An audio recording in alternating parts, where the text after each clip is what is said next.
Donald Trump की एक ही ख्वाहिश है, दुनिया का चौधरी बनने की। वो बार बार इसकी कोशिश करते हैं। पहले रूस यूक्रेन युद्ध रुकवाने गए तो रूस ने ठेंगा दिखा दिया। जिन अमेरिकी हथियारों के दम पर यूक्रेन के राष्ट्रपति जेलेंस्की जंग लड़ रहे हैं, उन्होंने ही दुनिया के सामने ट्रंप को आंखें दिखा दी। याद होगा ना आपको, जब कहा था डोनाल्ड ट्रंप ने पुलिस प्राइम मिनिस्टर, तो ये जब भी डोनाल्ड ट्रंप कुछ अच्छा करने जाते हैं इस तरह की तस्वीरें आती हैं। इसके बाद भारत पाकिस्तान के बीच हुए सीज फायर का क्रेडिट लेने भी ट्रंप आ गए थे। भारत ने साफ इनकार कर दिया कि भारत पाकिस्तान के बीच हुए सीज फायर में ट्रंप की कोई भूमिका नहीं। पाकिस्तान के गिड़गिड़ाने के बाद युद्ध रुका और ईरान इजराइल भी ट्रंप की एक नहीं सुन रहे। सीज फायर के बावजूद ईरान इजराइल एक दूसरे पर मिसाइल बरसा रहे हैं। इस वक्त युद्ध की जो सबसे बड़ी खबर आ रही है, मैं आपको बताने जा रहा हूं। दुनिया का चौधरी बनने की कोशिश में ट्रंप जुटे हुए हैं। इधर ईरान और इजराइल दोनों ने एक बार फिर से डोनाल्ड ट्रंप को बेइज्जत कर दिया है। सीज फायर के बावजूद दोनों देशों में भिड़ंत अभी जारी है। ईरान ने इजराइल पर बैलिस्टिक मिसाइलें दागी, जिससे इजराइल में जबरदस्त तबाही मची है। खबर है कि 5 नागरिकों की मौत हो गई है, जबकि 20 घायल हुए हैं। इधर इजराइल ने भी जवाबी कार्रवाई की। इजराइल ने तेहरान में रडार सिस्टम को निशाना बनाया है। तो डोनाल्ड ट्रंप जब भी सीज फायर का क्रेडिट लेते हैं, कुछ ऐसा ही होता है। इस बार जब उन्होंने इजराइल और ईरान पर सीज फायर के लिए अपना क्रेडिट लेने की कोशिश की, अपने आप को एक शांति दूत के तरीके से जब प्रेजेंट करने की कोशिश की, तो दोनों ही देशों ने पोल खोल दी। खबर है कि अभी कुछ ताजा हमले हुए हैं जिसमें कि लोगों की जानें भी गई हैं। सीज फायर के बावजूद ईरान और इजराइल में भिड़ंत की खबर है। ईरान ने इजराइल पर बैलिस्टिक मिसाइलें दागी हैं, जो ताजा जानकारी मिल रही है, और इसमें 5 नागरिकों की मौत हुई है। जबरदस्त तबाही हुई है, जो अभी तक जानकारी मिल रही है। ये तस्वीर आपके सामने टीवी स्क्रीन पर है।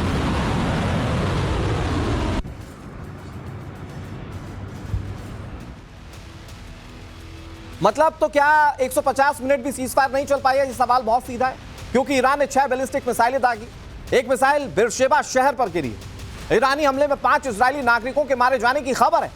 जवाबी हमला भी किया गया है।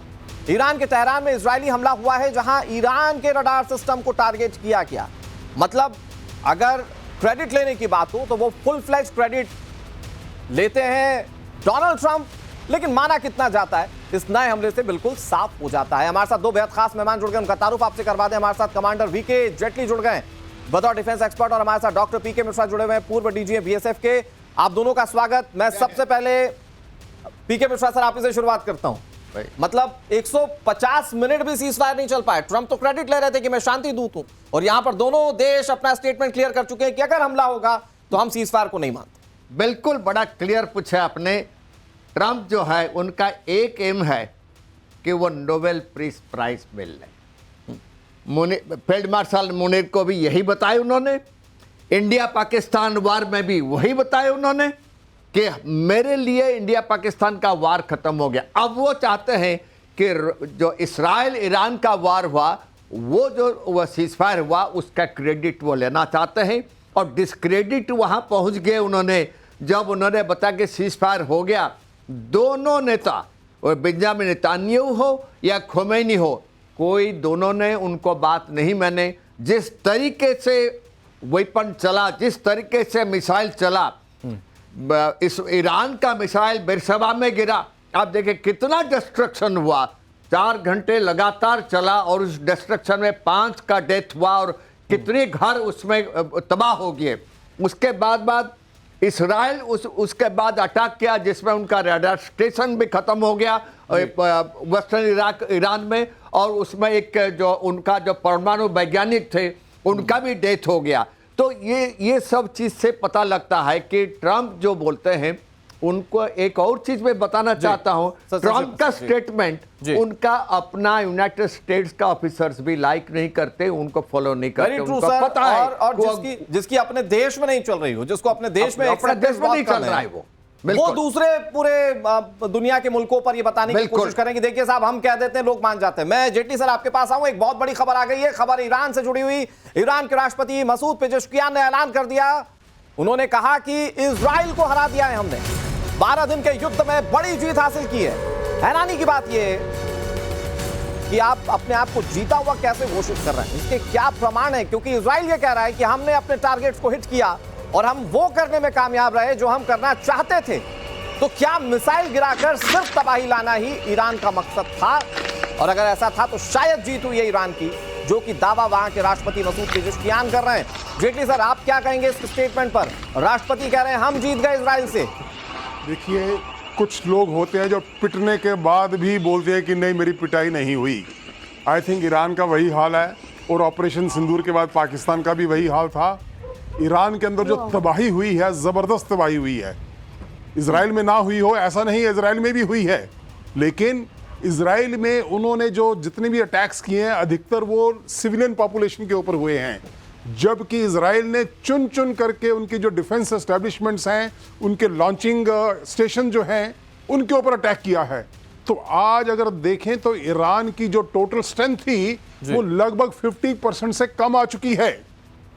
उस सब के बावजूद अगर वो अपने आप को डिक्लेयर करते हैं कि हमने युद्ध जीत लिया, तो मेरे विचार से इससे बड़ी और मूर्खता नहीं हो सकती। अपने ही लोगों को धोखा दे रहे हैं वो लोग। तो क्या ये सिर्फ एक मैसेजिंग की कोशिश है? एक just messaging only, just trying to befool themselves, जिसको बोलते हैं, अपने आप को बेवकूफ बनाने वाली बात है।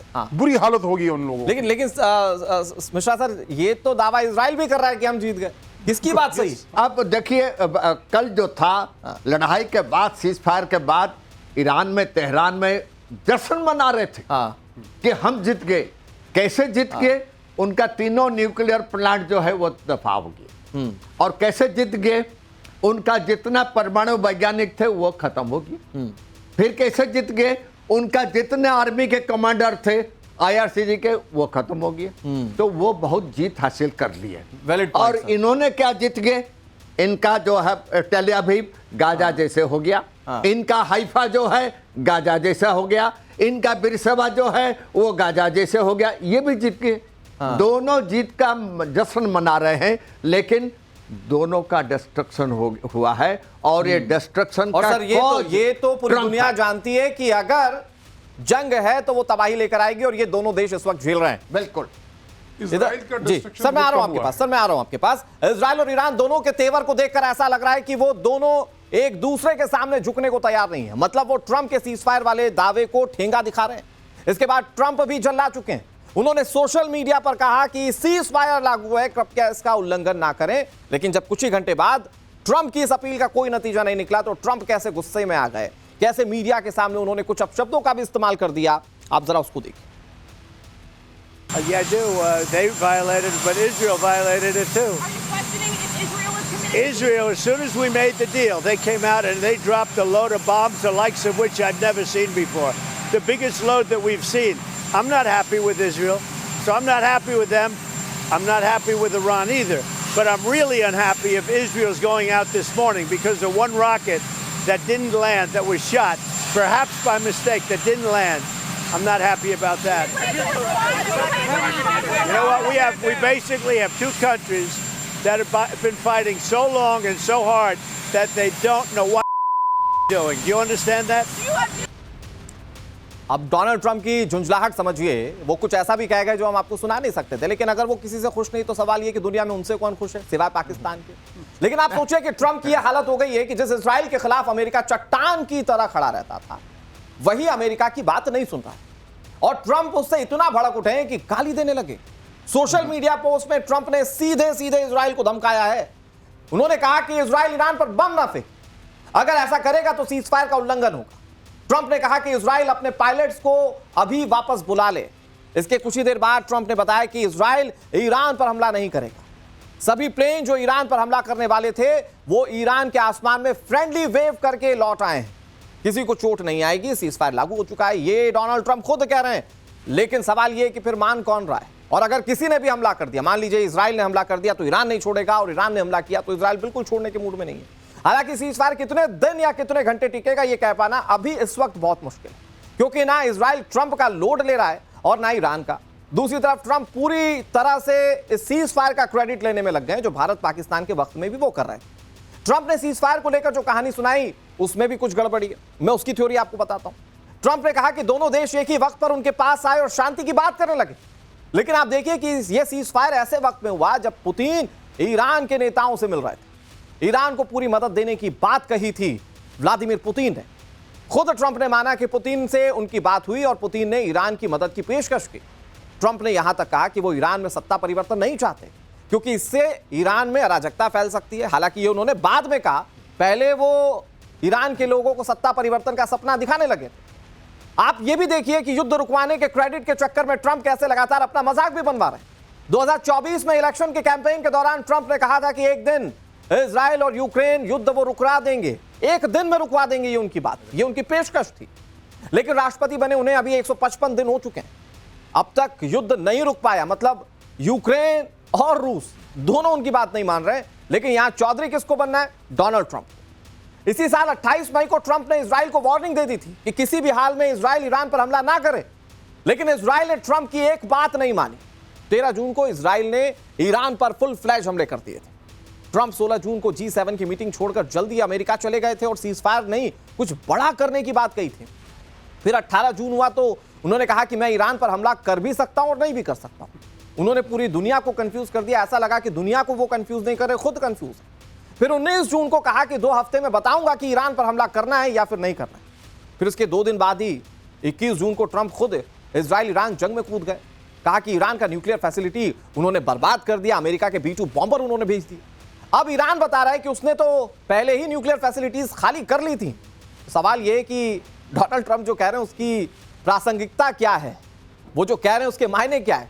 वो कभी कुछ और कहते हैं जेटली सर, कभी कुछ और कहते हैं। आप कुछ कहना चाह रहे हैं सर ट्रंप की ये पूरी कहानी के बाद? आप क्या कहना चाह रहे हैं प्लीज? मैं ये कहना, जिस दिन उन्होंने B-2 बॉम्बर के साथ बम्बारमेंट की उनके 3 न्यूक्लियर स्थानों पर, उससे जस्ट 24 घंटे पहले उन्होंने बोला था अगले 14 दिन तक मैं कुछ नहीं करने वाला, और उसी रात को अटैक कर दिया। अब ये बंदा टोटली पूरी तरह से कंफ्यूज है और या दूसरों को भी कंफ्यूज करता है। और जहां तक 150 मिनट के सीज फायर की बात है, अरे 150 मिनट क्या होता है? ये तो जब भी युद्ध चल रहा होता है तो बीच में 2 घंटे 3 घंटे 4 घंटे के बीच में इंटरवल्स होते ही हैं। तो 150 मिनट के लिए अगर कोई मिसाइल नहीं चली तो उसको तो सीज फायर कहा भी नहीं जा सकता। That just an interval, you can't call it cease fire. तो मेरे को तो हैरानी होती है फिल्म दिख रही थी ऊपर मिश्रा सर, ये जो फिल्म दिखाई जा रही थी जंग की, इसमें ये क्या छोटा सा इंटरवल है क्या सर? हाँ, ये बिल्कुल इसके साथ मैं आपके साथ सहमत हूँ। इसके साथ एक और चीज मैं ऐड करना चाहता हूँ जी। उन्होंने 3 न्यूक्लियर प्लांट के ऊपर B-2 बम्बर, क्लस्टर बम्बर डाल दिए उन्होंने। फोर्डर्स के ऊपर डाले थे जी। हुआ क्या? पहले से इंफॉर्मेशन जा चुका है।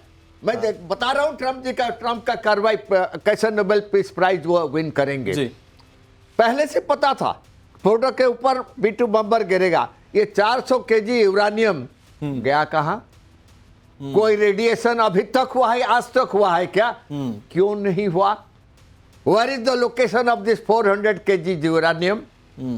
अब इसका तो वो कुछ बता नहीं रहते, लेकिन वो बोल रहे हैं हमने तो पूरा पाउडर कर दिया। अब खुमैनी इसको नहीं मान रहे हैं कि पाउडर हुआ है, लेकिन ये चीज जो है, जो दावा ये कर रहे हैं कि हमने ये सब कुछ कर लिया, अब इनको कौन मानेंगे? इनको वर्ल्ड में कोई भी मानने को तैयार नहीं है। उनका ऑफिसर भी खुद ही नहीं मान रहे हैं कि उनका बात में सच्चाई नहीं है सर। हाँ। और इंडिया पाकिस्तान अब इस बार में क्या हमने माने ट्रंप को? हमको पता है, हमारा क्लियर स्टैंड है, बिल्कुल क्लियर स्टैंड हम अमेरिका के कहने पर नहीं माने। जेटली सर, लेकिन एक सवाल के साथ आप थोड़ा सा अपनी बात कहिएगा। मैं सवाल ये जानना चाह रहा हूं कि इस तरह की स्थिति, मतलब मैंने अपने जितना भी पत्रकारिता का मेरा करियर, उससे पहले मैं अमेरिका को देखता आया हूं, उसके कई सारे राष्ट्रपति देखे, लेकिन ऐसी स्थिति किसी अमेरिकी राष्ट्रपति की नहीं देखी। वो क्या कहेंगे, क्या करेंगे, ये शायद अमेरिकी राष्ट्रपति को आज खुद नहीं पता। आप बिल्कुल सही बोल रहे हैं।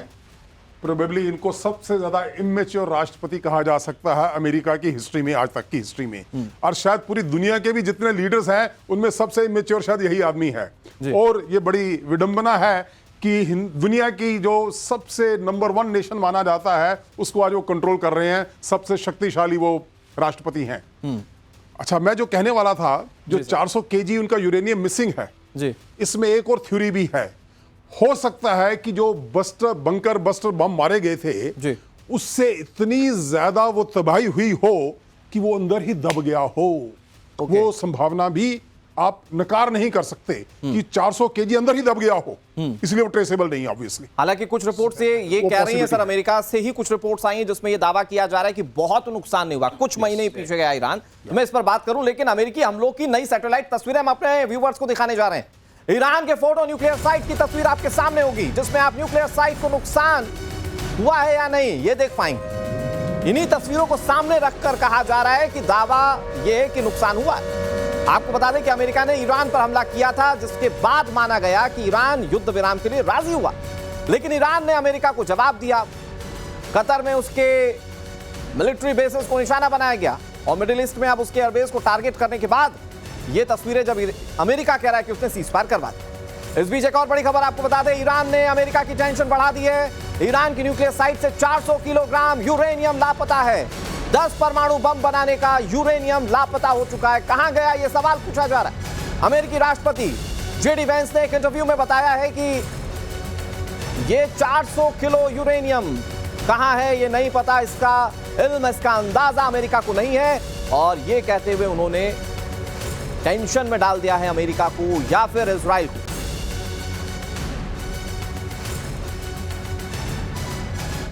तो सबसे बड़ा सवाल ये कि ये 400 किलो यूरेनियम गया कहां।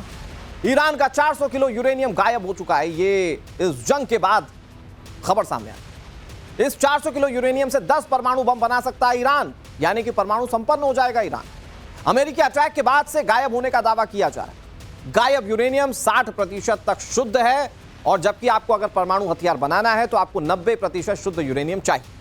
इजराइल और अमेरिका में इससे टेंशन बढ़ गई है। क्या वाकई में ये 400 किलो ऐसी जगह छुपा लिया गया है कि इसका पता ना अमेरिका को है ना इजराइल को है, और क्या अपने न्यूक्लियर प्रोग्राम को एग्जीक्यूट करने की तरफ बढ़ चुका है ईरान? ये बहुत बड़ा सवाल है। लेकिन मैं मिश्रा सर आपसे समझता हूं, अगर आपने B-2 बॉम्बर का इस्तेमाल किया, जिसको लेकर एक बहुत बड़ा हुआ था कि ऐसा फाइटर प्लेन है ही नहीं किसी के पास, जब ये गिराता है तो कई मीटर तक गड्ढे कर देता है और सब कुछ तबाह कर देता है, और अगर 400 किलो यूरेनियम नहीं मिला है तो एक थ्योरी तो ये हो सकती है कि जो जेटली सर कह रहे हैं कि वो नीचे दब गया। हाँ। लेकिन अगर छुपा कर रख लिया है तो फिर अमेरिका के B-2 बॉम्बर का यूज हुआ क्या? क्लियरली अनुराग, मैं इसलिए बताना चाहता हूं कि it was known to Khomeini कि ये अटैक होगा। ये इंफॉर्मेशन इंटेलिजेंस उनके पास था। उन्होंने बाकायदा 400 केजी जो है वो इसको दूसरे जगह पर रख चुके हैं, और आई एम वेरी क्लियर कि ये जो है with the help of Russia and Kim Jong-un, North Korea, they will be able to make 10 nuclear bombs within another 6 months. और खोमेनी का स्टेटमेंट में आया हुआ है, हम इसके ऊपर काम करेंगे और हम मानेंगे नहीं। हमारा परमाणु शक्ति बनाने का, जो न्यूक्लियर पावर बनाने का, न्यूक्लियर बम बनाने का जो कार्य है वो चलता रहेगा।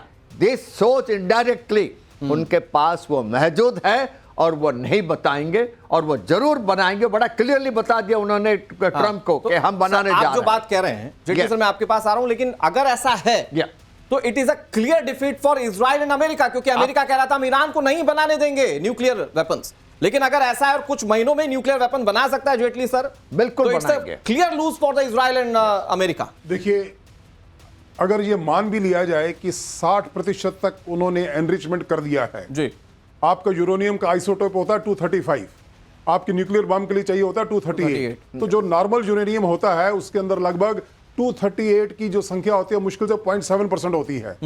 इलेक्ट्रिसिटी जनरेशन कर लिए आपको 5% तक एनरिचमेंट काफी होती है, जो कि अमेरिका कहता है ईरान को तुम करो 5% तक करो, नो प्रॉब्लम, इसको यूज कीजिए आप अपने न्यूक्लियर पावर जनरेशन के लिए, but not for the weapons. लेकिन ये करते करते छुप करके करते करते 60% तक पहुंच चुका है जी।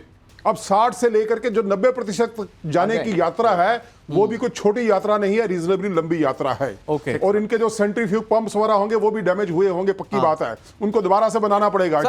अमेरिका के हमले पर एक बार ये कह सकते हो सकता है मैच फिक्सिंग हो, लेकिन इजराइल के हमलों को हम ऑथेंटिक मान सकते हैं, क्योंकि इजराइल हमले करते हुए बोलता चला गया कि हमने न्यूक्लियर साइट्स को टारगेट किया, तबाह किया। मैं आ रहा हूं सर, आपके पास एक बड़ी खबर आ गई है, वो अपने दर्शकों को बता देते हैं। सीज फायर के बीच ईरान से बड़ी खबर है, 4.1 की तीव्रता का भूकंप ईरान में।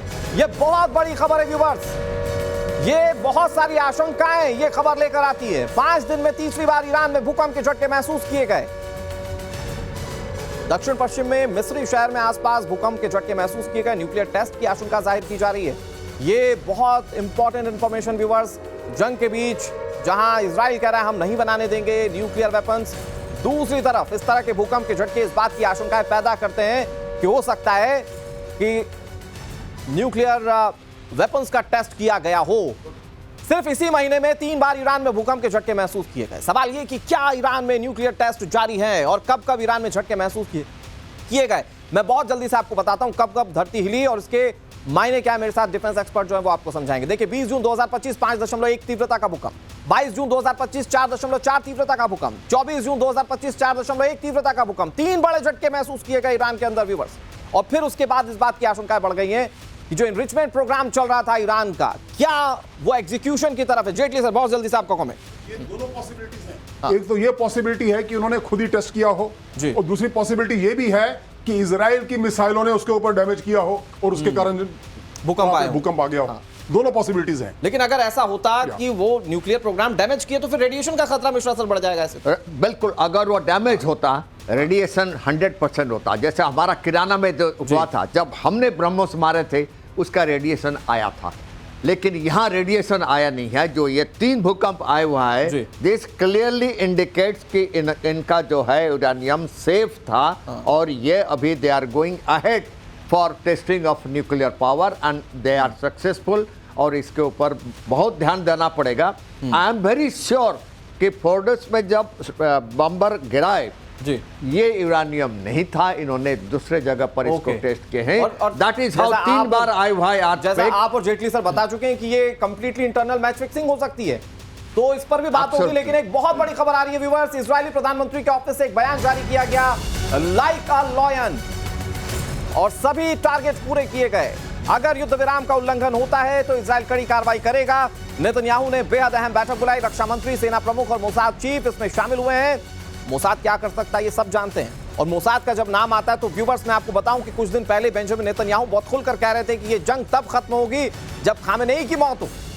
तो क्या इस तरह का कोई भी प्लान इजराइल की ओर से किया जा रहा है? आज बहुत इंपॉर्टेंट मीटिंग बुलाई गई है और उसमें यह तय किया जाएगा कि सुरक्षा को लेकर, रक्षा को लेकर, या फिर ईरान के न्यूक्लियर प्रोग्राम को लेकर क्या इजराइल का रुख होगा।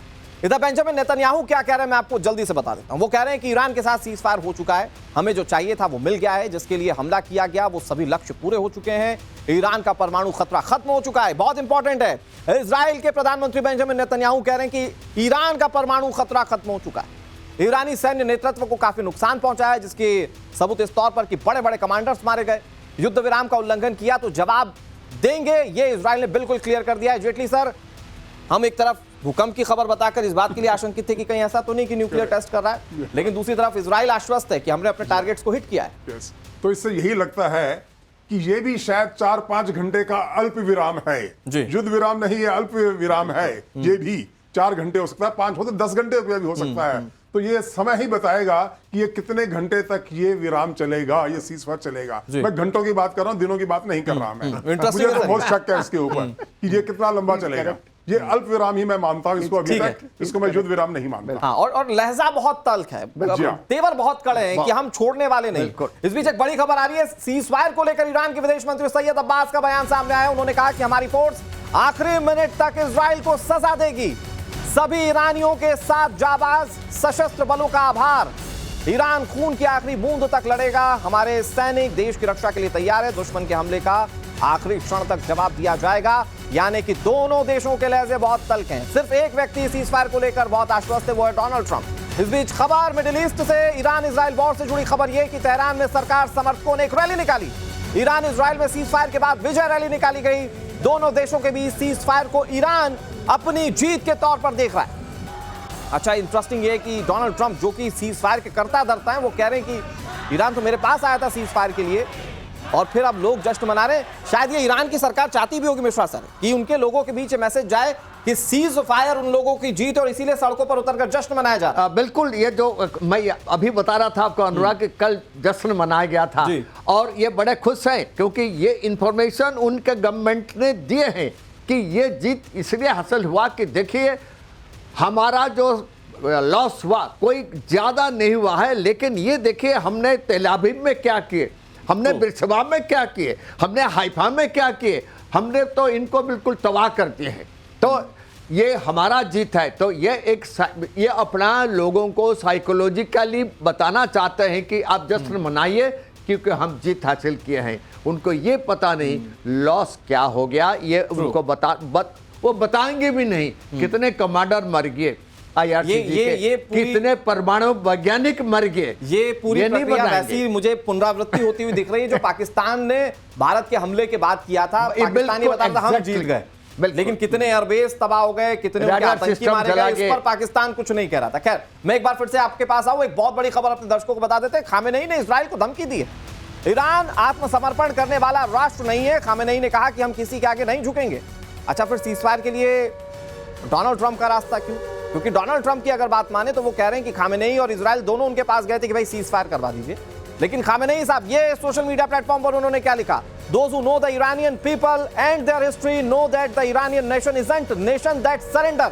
मतलब हम लोग सरेंडर करने वाले मुल्क नहीं है। क्या समझ रहे हैं जेटली सर, ये आप जो लेटेस्ट रिएक्शन आया खामेनेई का इससे? देखिए, खामेनी के विरोध में उनकी जनता काफी खड़ी हो चुकी है। लगभग 60% जनता खामेनी के विरोध में है।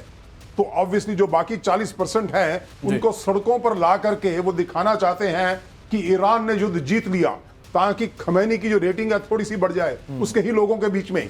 तो खमेनी नहीं चाहते कि उनका तख्ता पलट जाए, जबकि अमेरिका चाहता है कि उसका तख्ता पलट जाए। ट्रंप ने कल यह भी स्टेटमेंट दिया है कि नहीं, खमेनी को रहना चाहिए, उसके जाने से वहां पर बहुत अस्थिरता पैदा हो जाएगी।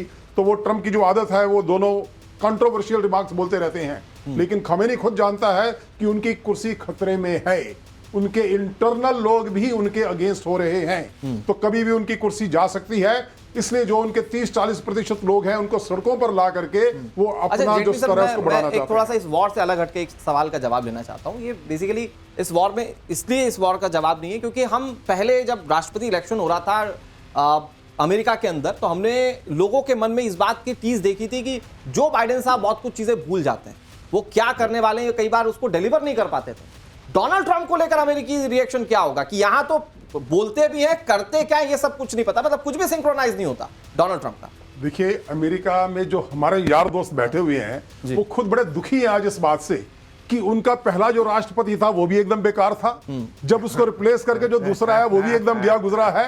वो हिंदुस्तान की तरफ आज देखते हैं, यार हिंदुस्तान का प्रधानमंत्री क्या चीज है। पूरी दुनिया में डंका बजा के रखा हुआ है उस बंदे ने। जब जरूरत होती है तभी बोलता है, जब जरूरत नहीं होती तो बोलता ही नहीं है वो। तो कहां हिंदुस्तान और कहां अमेरिका आज? तो ट्रंप साहब ने अपने ही देश की बेइज्जती कर दी उन्होंने। मगर जिस देश की तरफ पूरी दुनिया देखती थी, आज ट्रंप हैज मेड जिसको बोलते हैं मजाक की चीज ये बना मिश्रा दिया। सर, ये सिर्फ इसलिए है कि ये एक मैसेज रहा है कि दुनिया का सबसे बड़ा चौधरी में हूं और शांति दूत में हूं। ये शायद इसीलिए सारी इमेज जो है वो डिमोलिश हो रही है ट्रंप। एग्जैक्टली, ट्रंप का एक ही है पॉलिसी की मैं lunch programme of field marshal Munir, अब उनको उठा करके ले गए। इसके पहले क्यों आप रेकमेंड करिए कि मेरे को पीस नोबेल पीस प्राइज मिले। अब उसमें क्या है, इंडिया पाकिस्तान वार हमने बंद करा दिया, ट्रंप उसके लिए जिम्मेदार है, ट्रंप के लिए हो गया। अब ये इसराइल ईरान का जो है वार, इसके लिए भी मैं उसका क्रेडिट ले रहा हूं कि मैंने बंद करवा दिया। तो ये जो है, even all US person are laughing at him. He is the most laughing source now in the world, not only। लेकिन सर, यूएस के लोगों को खुद पर ज्यादा हंसना चाहिए कि उन्होंने चुना किसको लोकतंत्र। हाँ, वो अभी पछता रहे, अभी पछता रहे। वहीं पर आप देखिए वाशिंगटन में इनके अगेंस्ट में चल रहा है, डेमोन्स्ट्रेशन चल रहा है ट्रंप के अगेंस्ट में। ये कभी नहीं हुआ था, जो बाइडेन के अगेंस्ट में इतना नहीं हुआ था जितना अभी इनके अगेंस्ट में हो रहा है। अब देखो, कन्फ्लिक्ट विद इसराइल, बाइडेन के साथ नेतन्याहू का इतना कन्फ्लिक्ट नहीं था जितना अभी कन्फ्लिक्ट ऑलरेडी हो चुका है।